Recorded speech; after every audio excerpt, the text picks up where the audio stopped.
So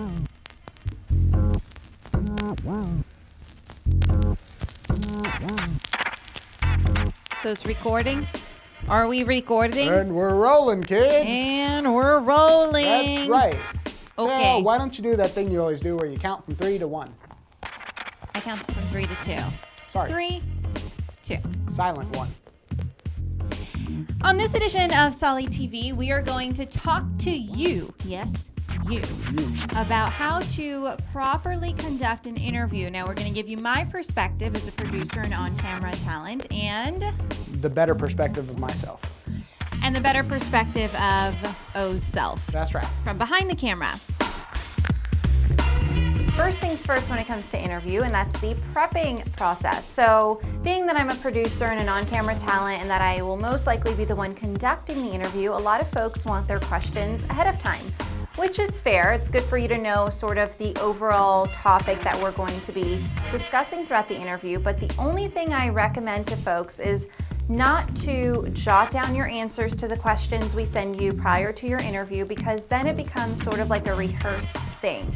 So the day of the interview, you feel like you have to say the exact thing that you wrote down on paper, or you think it's wrong, and then you kind of stutter and you stop and you want to start over, and it sort of makes you very scripted, and it takes away that human element from your delivery. Tip number 2, as a TV reporter, host, on-camera talent, we all suffer from this. We absolutely hate when you guys grab the mic from us.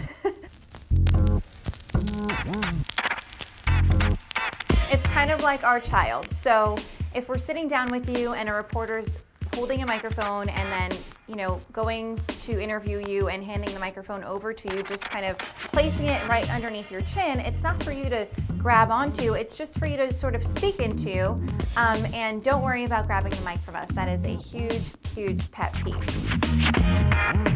All right, another tip when it comes to the actual interview itself and to make sure that it looks the best it possibly can is for you not to necessarily address the camera if someone is on camera with you that is interviewing you, because you want to kind of leave it like a casual conversation like you would if you're at a bar having a drink with that person. So the camera is non-existent. That's what I tell everybody.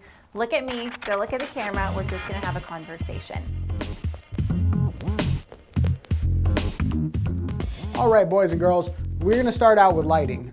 When I'm shooting an interview outside, usually I like to look for some shade. That way the sunlight isn't too hard on the person's face. If we're shooting somewhere inside, if there's some windows, I want to shoot near those. That way we have a good amount of natural light hitting the subject. If we don't have much control over the lighting, which is pretty often, what I like to do with my camera for run and gun interviews, I have a LED light that I have mounted to the top of my camera. Other than that, sometimes I like to set up a 3-point lighting system or maybe 2 lights, whatever the situation calls for. White balance is also really important. Using the same lights helps. If you're using all tungsten lights, that's going to help you keep the same white balance. If one of them is set to daylight, another one is tungsten, either your lighting's going to look either too orange or too blue in some parts. You can mix them if you're trying to be creative with the look that you're trying to design, but if you're trying to do something simple, make sure the lights are the same color temperature. All right, so now that we are ready for our interview, Orlando is most likely prepping the camera, making sure the shot looks good, the lighting looks good, and he'll cover all of that boring stuff later on. But in the meantime, my job is to talk to whoever I'm interviewing and calm their nerves down, because people tend to get so nervous when they see that camera and those lights go on, they just freak out. So I'm usually making small talk, talking to them about their weekend, where they've traveled to, what they've done over the summer, that kind of thing. Just doing what I do best, Now while your producer's over there setting up the interview, I like to set up the camera now after the lights are set up.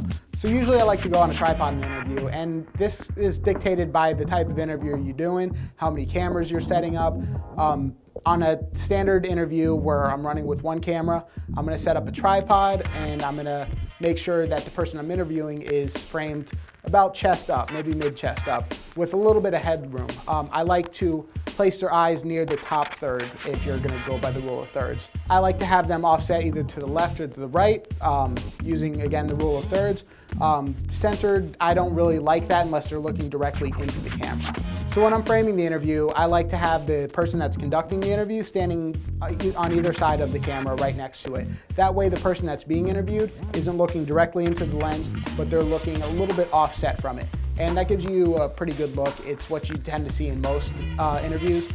And it's going to keep the person being interviewed from looking too far profile or too close into the lens.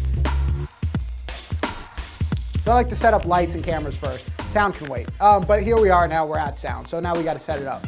You got to figure out what kind of sound setup do you want to do. And it really depends on the type of interviews you're doing. If you're trying to do something that's kind of news style, maybe you want to use one of these here. It's a dynamic mic, also known as a stick mic.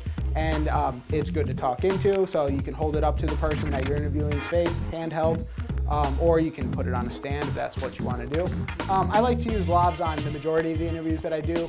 A dynamic mic can be a little bit obtrusive. I mean, unless you want to get a logo written on a mic flag on there, that looks really good. But if you're trying to be discreet with the microphone that you're using, lavaliers are great. So when you're setting up the lavalier, if you don't want to see it in your shot, you can actually hide it underneath the person's shirt or in their jacket, or just clip it below the frame. And if you don't mind seeing it, you can clip it to the jacket or shirt. It's really discreet, so it actually will look really good. All right, so obviously if you're doing an interview, it's because you are trying to gather some kind of content, some kind of information that you're trying to deliver to your audience. So what my job is, and what a producer's job is to make sure that they are pulling that material out of you. Again, sometimes those nerves get in the way, and then it affects the way that you are delivering the information that you want your audience to know about. So my job is to really listen to what you're saying, and I may ask you the same question twice, just worded a little differently to make sure that I'm getting that solid information out of you. So as soon as I hear that, what we call sound bite, I sort of move on to the next question, and then we kind of repeat the same process. Hey kids, well that does it for us on this edition of SoliTV.